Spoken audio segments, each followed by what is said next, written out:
welcome to Turn the Page, the official podcast of the Syosset Public Library.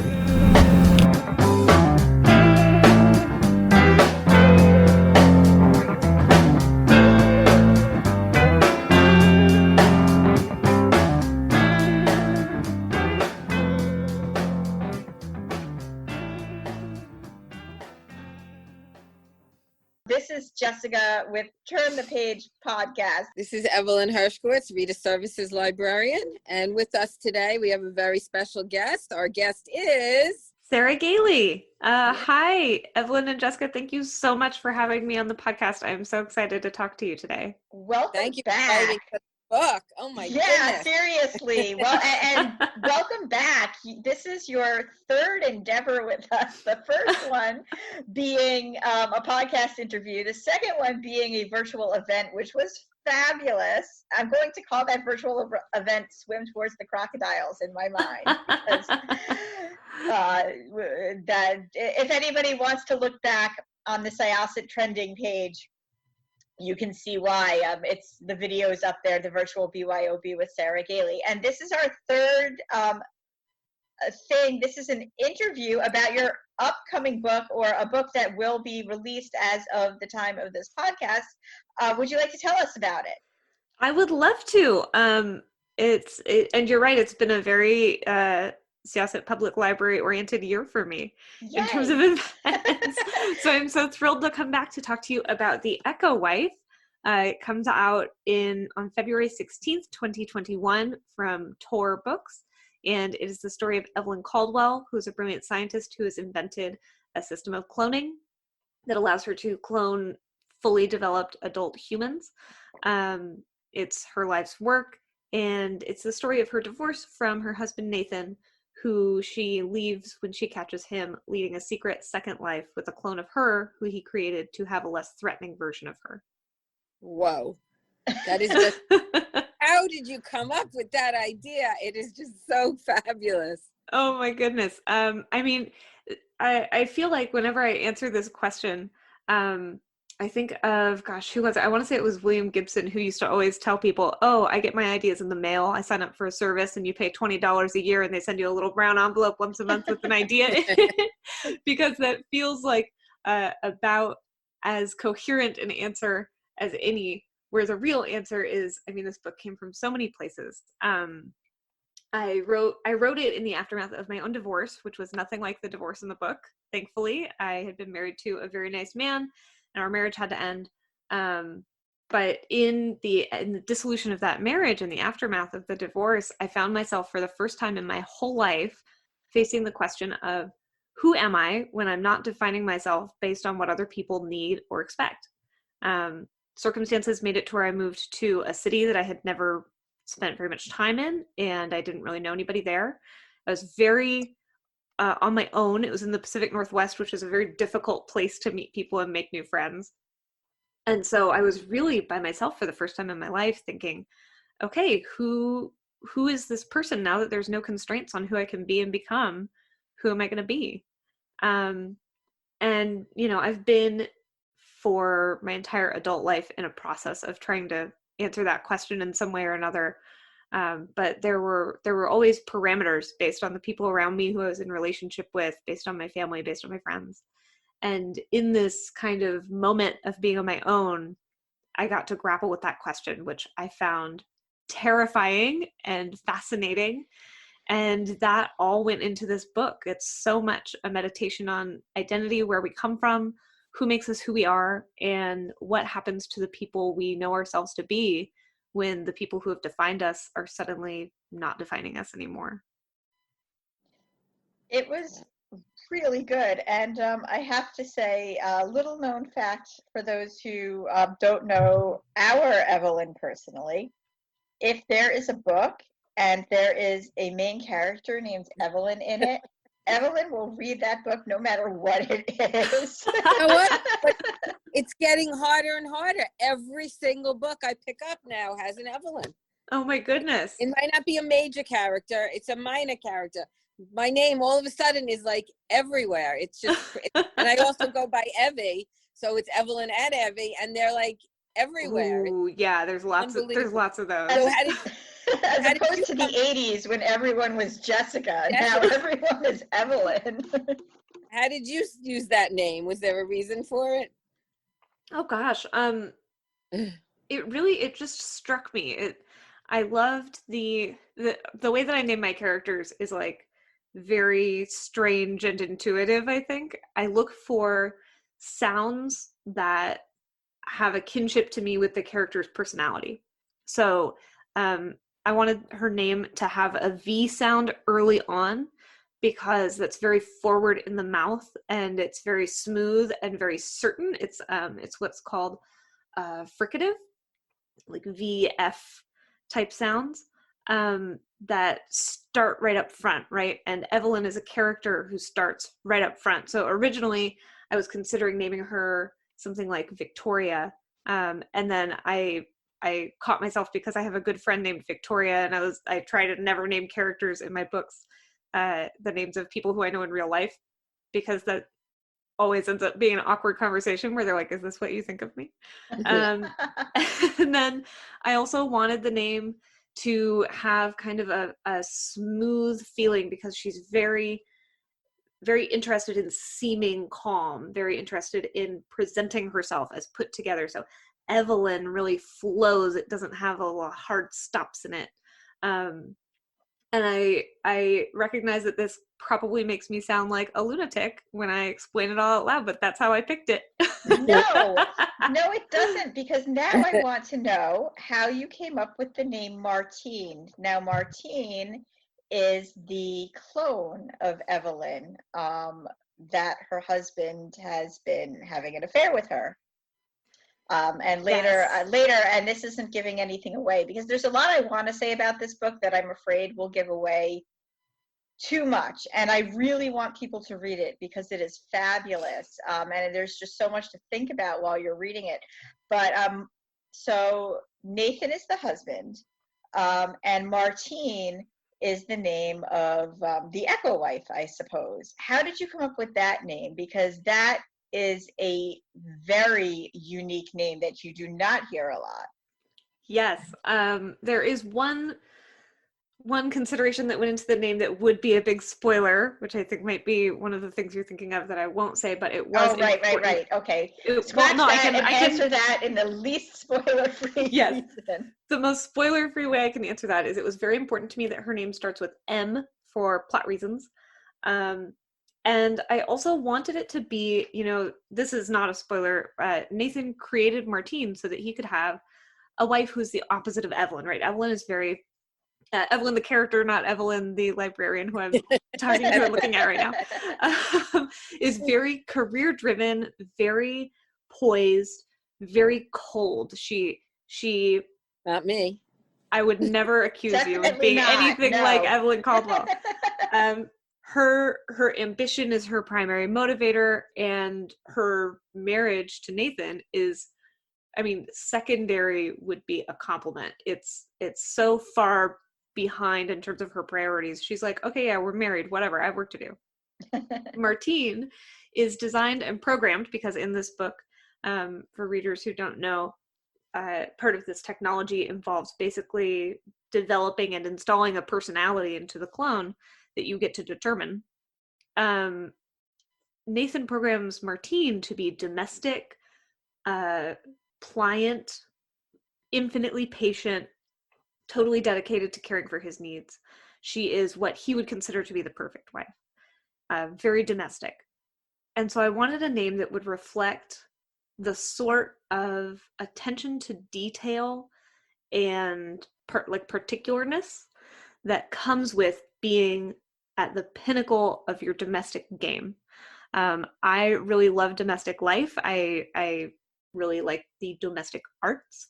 I spent some time in a very bad relationship in my very early 20s, being kind of shaped into a Martine for a few years. And so I know how attentive you have to be in order to pull off that kind of lifestyle. Martine's entire life is about attending to needs. And the name Martine, if you go with my completely unhinged naming convention of trying to find a name that sounds like the person, it's very divided, right? You've got these these hard consonants that come after the soft M. So that soft M to me leading into the name is like how a perfect housewife needs to present herself as effortless, pliant, infinitely flexible, totally happy and calm all the time. But then underneath that, you've got the artine. If you take artine by itself, you find that those sounds in names like Dardegnan, right? It's very sharp. It's very punctual. It has a rhythm to it, just like the rhythm of the domestic life that she has to hold on to. And then it ends soft again, because you should never see, when you're seeing the result of all the hard work that goes into domestic life, you should never see the effort. You should only see the result. So you start soft with the M, you end soft with the N. You've got that hard T right in the middle. I really hope that listeners hearing that will go, oh, that's smart and interesting, instead of what is wrong with this person? Not at all. I actually think that that's just beautiful, how much thought you put into naming these characters. And it's interesting because just thinking about the characters in the other books of yours that I've read, they all have very unique, interesting names, but it all works. So why a cloning story? In my mind, one of the first things that came to mind, and I'm not sure if you've seen it or if you're familiar with Orphan Black. Yes, yeah. Yeah, so that was a cloning story that I liked. It went, for that first story that was kind of off the rails to begin with, it went way off the rails at the end, but I still stuck around for it because I think Tatiana Maslany is great, and everybody who was in that show was a really good actor, and I didn't care how crazy it went or how many plot holes there were. But that was, to me, that was like the pinnacle of cloning stories that I really embraced up until now. And then I read The Echo Wife, and I could see, some similarities in the cloning story, but it was uniquely itself. So why did you choose a cloning story? I do want to say I did love Orphan Black. I watched, I want to say like the first season and a half of it, and the problem was that I was watching it at the time at my job while I was like doing spreadsheets and data entry on one monitor. I'd have Orphan Black on the other monitor, and I was let's say an unauthorized user on an ex-partner's account at the time. And then they changed the password and I didn't get to watch any more episodes. So I don't know how bananas that show goes toward the end, but I did love it early on. In terms of why I decided to write a cloning story, I've always really loved clone stories. I think they're neat. I think most of us think that they're really rich. In terms of the thing that I wanted to write about in this book, which was identity and where people come from and what people become. And as always, just the stories we tell ourselves about ourselves and our lives and who we are and who we're becoming and who we're being in the world. The thing that I wanted to write about most was the paths we do or don't take, right? In my life, at the end of my marriage, I was looking at the paths that had led me to become the person I was. And I was asking myself, who would I have needed to be? What would have needed to be different about me in order for that marriage to work and last? Because it wasn't a question of, things not working because, for instance, my husband cloned me, stealing my research and doing a highly unethical and illegal form of the science that I've been spending my life developing, right? It wasn't quite that clear cut. So I was asking myself that question a lot. Who am I? Who am I becoming now that I'm outside of this marriage? And also, who would I have needed to be in order for the outcome of the marriage to be different? And that question, I feel like fits so naturally in a clone story, because when you, in this version of cloning, when you clone someone, you get to decide who they're going to be. You get to change them. You get to shape them fundamentally. And that's what Nathan does. He shapes himself a wife that's going to be his perfect wife. I felt that cloning would be just absolutely the perfect form for that question, because you get to hold two people side by side who on a genetic level are the same, but on an identity level are completely different. And you get to make them look at each other and assess whether they're happy with those differences. In reality, there's no such thing as an objectively better or worse personality on most vectors, right? Somebody who like is racist or hurts animals, I would say is worse than someone who does not do those things. But in terms of if you like and are good at cooking or aren't, or if you prefer hard copy books to ebooks, or if you are good at embroidery or aren't, right? Those things aren't objectively better or worse to have in your personality. But when you look at someone who's different from you, I think it's a very natural human impulse to say, okay, well, we're different, so which of us is the better one? Which of us has the better traits? And the real question underneath that is, do I like the person who I am? Or do I wish that I was like this other person? And boy, that goes into pretty stark contrast when the other person is genetically you. I have a question. It's a two-part question. Are you either a linguist or a scientist, or either, or both, or neither?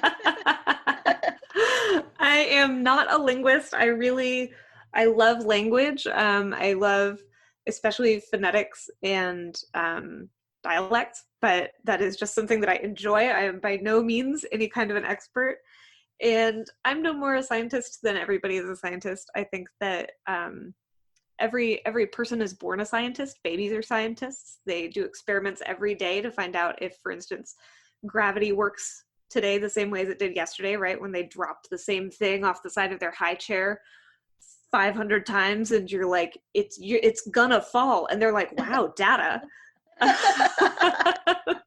But I am not professionally or by study any particular kind of scientist. I just like the world. So how did you research this book? You must have had is anything real and true in here, or is it all fiction?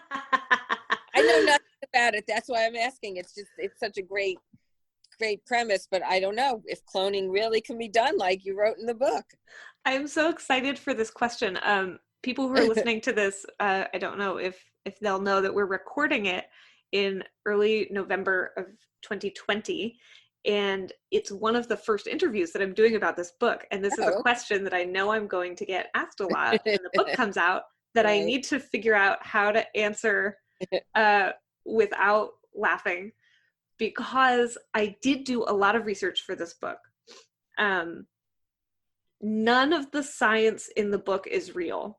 Okay. Because I know that I'm not smart enough to try and write a real science version of cloning. My sister, who is a brilliant scientist, would tell me not to say that it's a matter of intelligence, but a matter of area of study. But I just don't have that shape of brain to say, yes, I can put together realistic cloning. So I came up with scientific sounding language that would be plausible enough to work. Right. And then I had to do a bunch of research to make sure that I wasn't referencing any real science by accident. That's interesting. Technique. You don't want any scientists to come back to you and say, you're using my invention. Exactly. And you're wrong about it, which people love to tell you when you're an author. They love to tell you what you got wrong. Right. I do have some medical background, and so I used that in some of the, shall we say, messier physical aspects of the book. One of my favorite pieces of research was finding out how many pitchers of blood are in the average human body. Right, in the beginning, yeah. And I also did a lot of research by talking to my aforementioned brilliant scientist sister, who worked in a lab for many, many years. And what I talked to her about was, I said, I don't want your help with the science because I'm not trying to get the science right, but I do want to know what irritates you about people you work in your lab. Like, what do they do that annoys you? Because I think that is how you write a realistic workplace, is by putting in the things that irritate people who work there. So it's things like people who take their gloves off and leave them lying around, or take their gloves off and then try and use them again. As we all know, now that we've been in the pandemic, you don't wear the same mask twice, you don't wear the same gloves twice. But you do double glove. Yes, exactly. Exactly. And that was one of the things she told me. You put 2 layers of gloves on because your hands get sweaty and then it's hard to take gloves on and off. And I loved getting to include all of those little bits in the book. It was very easy to do that research because I will tell you from talking to my sister and a couple of other research scientists I got in touch with, if you ask a lab scientist, what do your lab partners and assistants do that annoy you? You will have no trouble getting answers. They can go for a while. That's probably in every workplace, though, right? Yeah. Fortunately, I have the arc, but I'm sure in the real book, when it comes out, she'll be in the acknowledgments, your sister, right? Of course. It's blank. My page is completely blank for acknowledgments. So. I'll look forward to grabbing that and reading the acknowledgments when the book is published in February. One of the things I really liked about the beginning of the book was how you describe Evelyn as using wardrobe as almost armor. Yes, absolutely. She talks about the dress that she wears to this event where, she's at work and she's a scientist versus, I believe, her wedding dress. Everything from the cut of the neck to the fabric. What kind of went into that whole sequence, because it just drew me right in. Oh, I'm so glad that drew you in because I had so much fun writing it. As someone who, as I'm sure you can tell, is an abominable overthinker, I love the language of clothes. We use clothes to communicate with each other in so many ways. And one of the ways that we communicate with each other is in formal wear.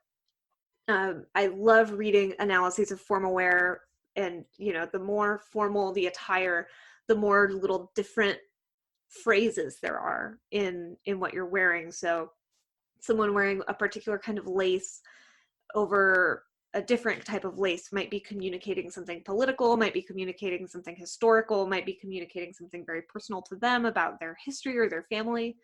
When I wrote about the dresses that Evelyn wears, the 2 times in her life that she's worn very expensive formal attire are to this award ceremony that opens the book and to her wedding. And I write about the exchange of beauty for attention that women have to perform. Women often in Western culture and society, if they are put into a position to receive attention and especially to receive praise, have to kind of almost apologize for that by putting themselves into an uncomfortable outfit, into shoes that hurt their feet, into shapewear that shoves their organs around, into for instance, fabrics that don't breathe or allow you to breathe. I, as someone who loved formal attire and who's worn formal attire a good number of times in my life, am very familiar with this. And Evelyn resents it bitterly. She's in this opening scene getting one of the highest awards in her field to acknowledge the work that she's done. And she's very angry and bitter at the fact that she has to be uncomfortable in order to receive this award. But she understands that that's the exchange that's necessary.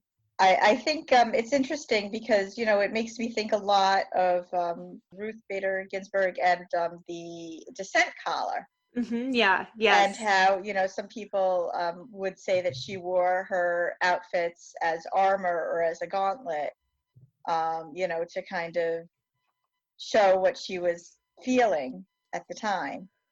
Yeah, So. I find it really curious the way that we have this tendency to talk about women's clothes and makeup as armor instead of as language.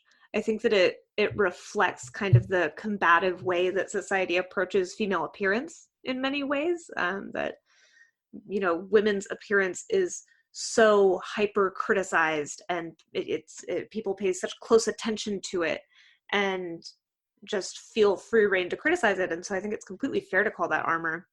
I really hope that sometime in my lifetime I can see a shift toward the use of clothes and makeup as language. For me, a lack of makeup is less vulnerability and more communication of, I don't feel like I have to perform anything for you. me wearing more comfortable clothes or more uncomfortable clothes can, I hope, someday be a communication of effort and care instead of guard and, that kind of warlike mentality that comes up for so many of us who are socialized female in situations when people are going to be looking at us. So, are you working on anything next? I know that last time we spoke, this was what was on the horizon. Yes, I don't know how much I can talk about my next project, but I will say that I am currently editing my third adult novel for Tor, and it is a scary one. Yay! I love scary books. Mhm. That's been all I could read during the pandemic. It's kind of sad. Oh my goodness, I've been loving it. I've been loving the kind of blossom of horror in this last several months as people are kind of reaching their threshold of stress and saying, all right, let's see what else my adrenaline can handle. Yes. Yep. So one thing I also wanted to talk about, because we did touch upon this before, just this whole mentality of a domestic woman, and I mean, there was a whole TV industry dedicated to it in the 50s and 60s. Be it like Ozzie and Harriet, or anything portraying a suburban couple. I know that fairly soon we're supposed to see WandaVision from the Marvel Universe, which is Scarlet Witch and the Vision, and they have sort of that domestic 50s style that they're bringing to it with a twist. But I thought it was interesting, when Evelyn first discovers Martine and Nathan. I mean, it's almost like that whole. It was almost like you saw it in black and white. She comes to the door with the pearls, and you wonder, like, did anybody actually do that in real life? I mean, or was that just all show for TV? What was that? Was that basically the idea you had in your mind of what Nathan was trying to build for himself? Was he trying to build like a Stepford wife, or like reenact something he saw on Nick at Night? I mean, I think that so much of our notion of domestic perfection does come from media. And this is, I mean, just this very classic tool of capitalism is saying, okay, we're going to tell people what the ideal is, and then they will spend money to try and get to that ideal and to try to achieve it. Very famously, Martha Stewart got in a lot of big trouble when people found out that she had professional landscapers who kept her garden for her, and then she would do this gardening show and be like, look at my garden. I have so many feelings about this because of the way that female kind of, how do I say this? Stereotypical feminized household labor, especially in the United States, was idealized in a time when people were saying, okay, this is going to replace household staff. We aren't going to have people who work in our home, paid or unpaid. And so we are going to ascribe that labor to this feminine ideal that you have to spend money in order to accomplish, right? One of the big things that revolutionized the household domestic arts was the invention of the washing machine. And how do you get people to buy washing machines? You tell them that their whites need to be whiter. You tell them that their colors need to be brighter. And then you develop a whole industry. You develop a whole complex by getting people to think that their clothes need to look and smell a certain way for that ideal cleanliness to be achieved. I think that in creating Martine, Nathan was chasing that ideal. He creates somebody who can't sleep more than a certain amount, who thinks only of achieving that perfect ideal of domesticity, and he makes her for himself. In part, for him as a character, this is a reaction to the woman that he actually married. He married Evelyn, who was a woman who was never going to do that for him, and he found himself unhappy and feeling, a little powerless. She is, in my mind, smarter than him also. She is better at the the academic work that they both pursue, and that is an affront to him. And so he creates someone who has no interest in that, so he thinks, someone who, instead of pursuing her own ambition in any place that's going to be better than him, lives only to serve him in his home, keeping his home in a state that he would consider ideal, performing this free labor as an expression of what she has been programmed to believe is love. That's what he's chasing. And that's what, unfortunately, I know firsthand so many men chase. They find a partner who is dynamic and thoughtful and intelligent and adventurous, and they say, okay, you need to keep my floors clean. And that is precisely what Nathan does in this book. One of the things that you have in Upright Women Wanted, which I mentioned before, is so interesting, is that your main character in that is good at the domestic arts, and it's not looked at as a bad thing. It helps her cause, or the cause that she's signing up for. So that's kind of one of the things that I found very interesting. You know, there is a balance between Evelyn and Martine and their strengths. You know, be it the strengths that Nathan allowed Martine, or the strengths that he didn't realize Martine may or may not have, regardless of what he allows her. You know, I thought that was very well done.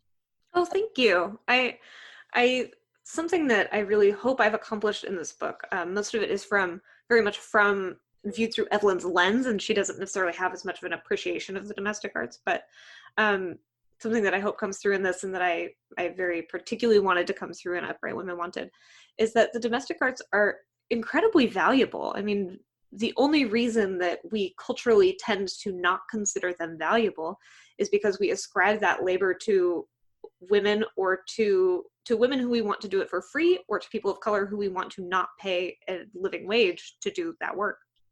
Ultimately, I mean, domestic labor should belong to everyone equally. It is good to know how to cook a meal. It is good to know how to sew a button onto a shirt. Everyone can use these skills.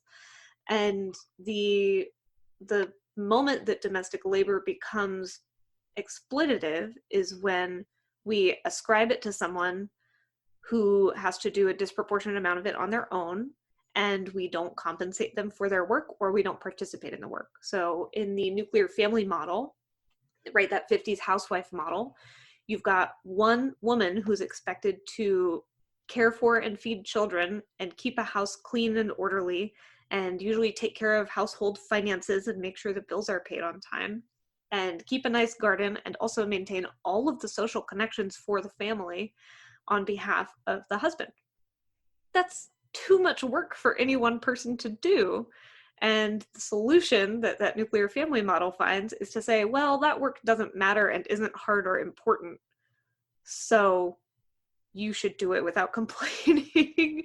When in reality, domestic arts, domestic work, and domestic labor are the thing that make life livable. You know, being able to eat nutritious food is a matter of access to that food and the affordability of that food, but also the ability to prepare it in a way that you will want to eat. Keeping clothes clean and keeping a home sanitary is pretty fundamentally important work for having a healthy, happy life. And unfortunately, I mean, we just culturally say like, that stuff doesn't really matter. It's not real work. And so something that I want to come through in The Echo Wife, that, as I said, I think come through in Upright Women Wanted, is the notion that just because that labor is devalued especially by American culture, does not mean that it's not important, skillful work. Something that a hill that I will die on is the notion that there's no such thing as unskilled labor, only culturally devalued labor. So one more thing I wanted to ask before we go is Evelyn's view of her mother and not wanting to be compared to her mother. Mother-daughter relationships are complicated. Oh, yeah. Yeah. And one of the things that I found interesting throughout the book was how Evelyn related some of her actions to being compared to her mother, or comparing herself to her mother, and also some of the things she saw in Martine. Yes, this is something that it's a needle that I tried to thread very carefully. Evelyn, this is not a spoiler, it's a huge theme of the book. Evelyn grew up with a very domestically skillful mother and an abusive father. And as is often the case in household situations like that, Evelyn came to view her father as the person to be like, right? He was the person in the home with the power. He was the person who told this child what is good and what is bad. And what he said was, I am good. And then he treated her mother badly. So she, of course, internalizes, oh, my mother must be bad. Evelyn's father spends a lot of time picking away the parts of her that are like her mother, right? Her mother is that domestic person, very soft, very accommodating, and also an abused woman who is nervous and, has a hard time standing up for herself. Evelyn's father picks apart those pieces of her. And as a result, Evelyn internalizes this idea that those bits of her mother are bad and she must winnow them out of herself, even though really those are just parts of being a person. So throughout the book, when Evelyn is acting too human, she criticizes herself as acting like her mother, which really comes down to acting like someone who is vulnerable and who has ever experienced harm. Evelyn is a person who cannot acknowledge when she has experienced hurt or harm. She cannot acknowledge that vulnerability and weakness, and she connects all that vulnerability and weakness to her mother. I have a question we've had with so many of our authors that we've spoken to, but I think I know the answer. You must plan this book out in such detail. Do you have a really detailed outline? You are not the type of person that just sits down and writes. I'm assuming you have a very focused outline. You are correct. Yet again, I can out myself as an overthinker. I use spreadsheets to plot out my books. I have an excruciatingly detailed spreadsheet, actually a workbook for each book that I do. One of them includes, I'll have like one spreadsheet with detailed timelines, one spreadsheet with detailed character profiles so that I can refer and make sure that I'm keeping everything straight, and one that is every single plot beat of the book as it goes through the book, kind of paced out by a rough expectation of how long each plot beat should take to happen, and with a tracking bar of like themes to make sure that the themes I want to be at the forefront are at the forefront, and a lot of conditional formatting to make sure that I'm accomplishing things at the pace I need to be accomplishing them. Okay, you are a planner, no doubt about that one. Yeah. It's fabulous. Whatever works, it works great. It's really great. Yeah, everybody, please, please, please read The Echo Wife. It is so good. And then read all of Sarah's other books, because you cannot go wrong with any of them. They're so different from one another. That's one of the things that, even though like you can kind of connect, okay, there's this reverence for domestic work in this one, but they're not anywhere near the same thing. So please read their books. They're wonderful. Awesome. Thank you so much. This was such a pleasure. Thank you so much, Sarah. Have a wonderful evening, and I'm sure that we'll hopefully have you back at some point very, very soon. Okay. So once again, this was Jessica and Evelyn. And our guest was Sarah Gailey. Thank you so much again for having me. And we are going to close this chapter of Turn the Page. It's time to close this chapter of Turn the Page. Join us for the next episode.